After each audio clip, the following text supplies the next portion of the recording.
Warning: this podcast contains AI generated material. In order to bring you emotional intelligence awareness.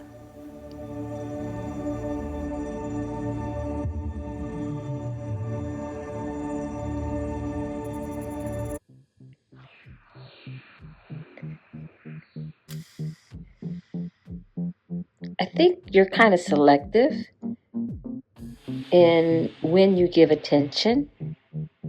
And I think that attention that you give is based on what you're feeling. Am I right?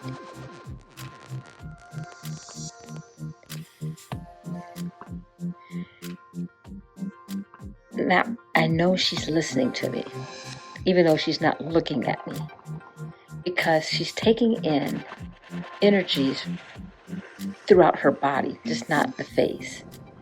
Her ears are perked. She's looking, maybe a protective look, and her tail is curved. Oh, now she's finished. She's done. Hi, everyone. Welcome to Transition Awareness Breathing Podcast. Today, I have a special guest. Well, one of my special guests will be joining me soon. Are you ready? Almost? Okay. But before she comes on the show, everyone knows how compassionate and warm pets can be, and how much they can bring comfort to our emotions. And that's what we're going to talk about today. Our emotional intelligence. Are you ready? Well, where'd she go? She was just here. This is something about our aura or our nonverbal energies that particularly Lila picks up on. And she can become very clingy and very attentive, say. Sorry.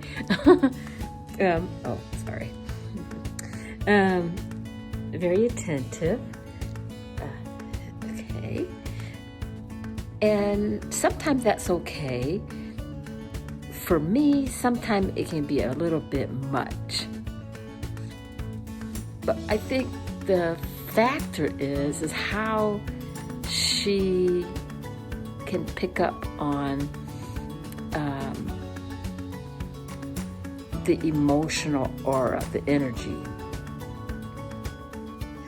You met Lila.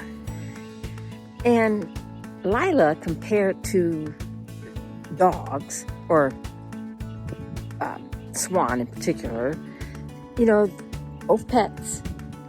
And I think what they have in common is they both have a interaction, and they express different emotions, or basic emotions.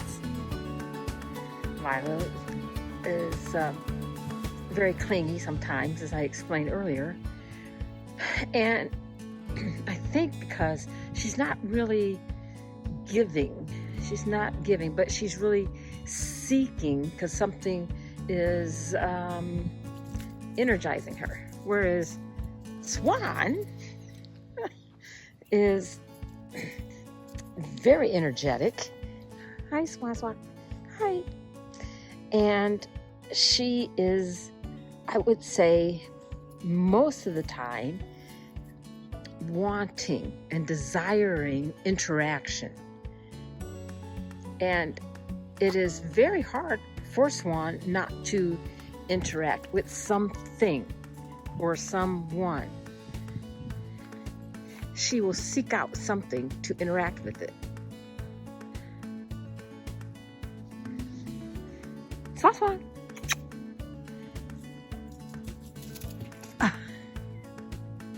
pets are not for everyone. Or shall I say, cats and dogs may not be, your preferred pet. But what I would like to concentrate on is not so much the pet, but the interaction. You may have a lizard or a turtle or a fish. And although we might think those pets are maybe cold-blooded, but there's still some interaction. There's some energy that goes between the two species. The friendship, the playfulness, the interaction. Daisy is a little bit more aloof than Lila. And I think sometimes Daisy doesn't like so much compassion that Lila expresses in her energy. I think we may be like that as people. Hi, Daisy. Now, as you can tell, through the body language, the interaction between Daisy and Lila. There is an interaction.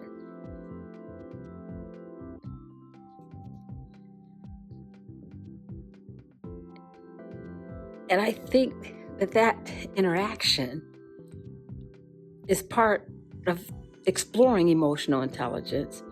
And it can't be, it can be simulated and maybe replicated in an AI feature.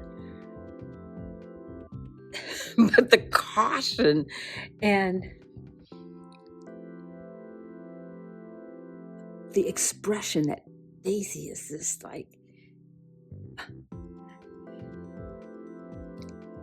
so strong. And what they're looking at is Swan. Let me flip the camera around. Swan is downstairs. And Daisy just loves to come up here and antagonize, wrong word, and explore the reactions of Swan. She does this a lot.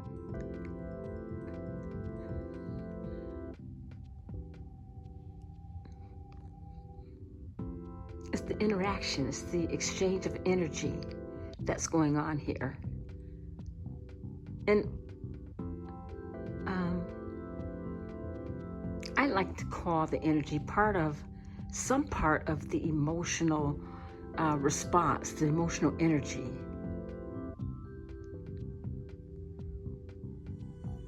And so when we talk about emotional intelligence and artificial intelligence, I'd like to think that we're maybe describing the interaction of energies between species, whether it's two human species or animal species, but there is definitely live energies. And I think that's the reason why when we talk about artificial intelligence, the artificial intelligence can be simulated. It's like making a copy of an original. You could tell it's a copy. It may be a great copy, but it's a simulation, something that represents. What is missing is the energy, the live energy. Something to think about. Let's continue. So we're comparing and contrasting emotional intelligence with artificial intelligence. One factor, I think, that is helpful to keep in our mind's eye is that artificial intelligence is a tool. It's a tool for humans.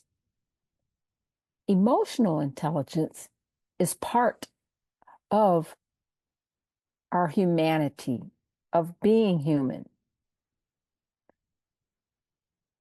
before you say under your breath that there may be some people who show a very low emotional intelligence, and that may be true, but we cannot discount their whatever level of emotional intelligence that they have, that they do have it, maybe a circumstance, a medical condition, something hampered the development of that emotional intelligence.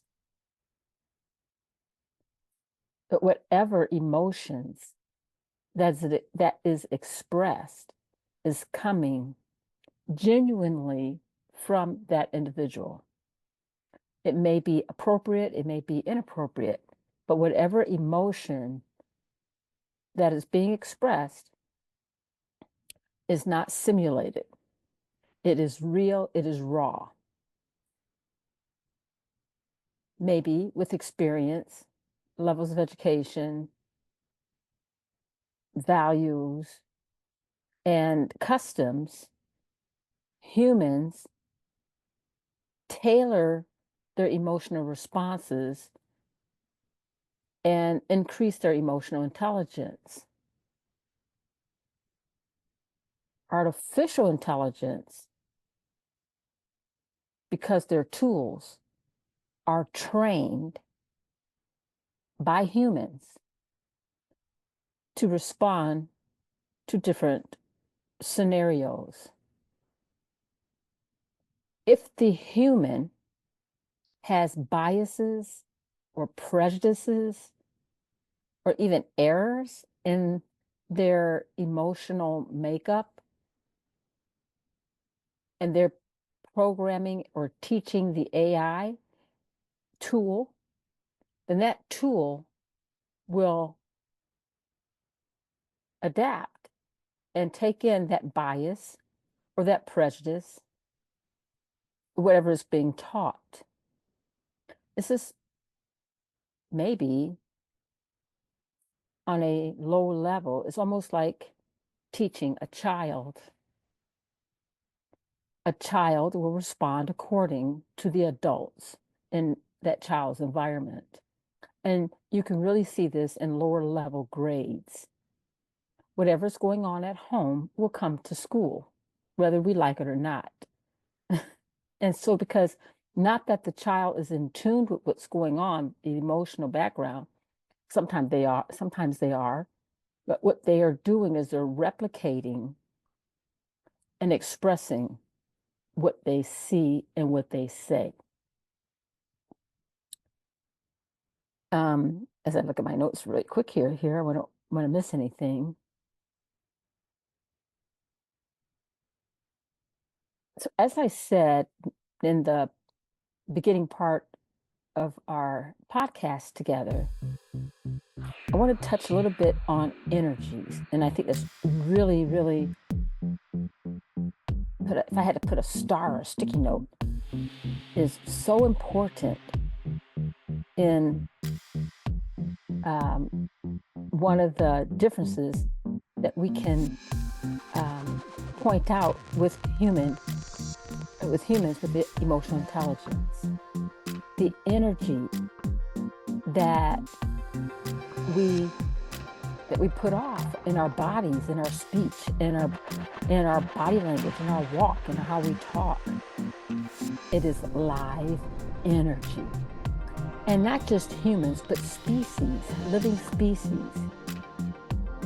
Artificial intelligence, it has an energy which it receives from being built into it from the human species. And so whatever energy that operates the AI is coming from the human. The responses, the algorithms. And sometimes, when you're interacting with these AI tools, it's almost like you're interacting with a live person.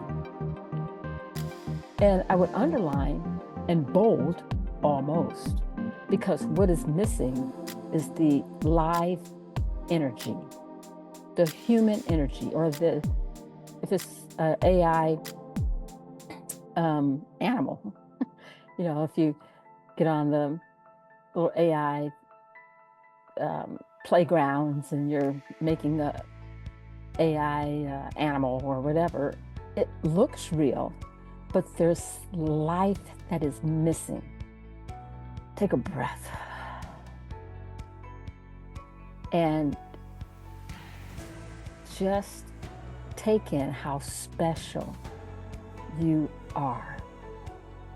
Whatever level of compassion, of kindness that you share is a gift.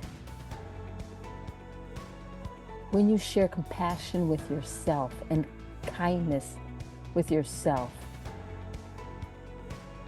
through interacting kindly with other people, through interacting kindly with yourselves, talking positively, letting yourself hear positive self-talk is a gift.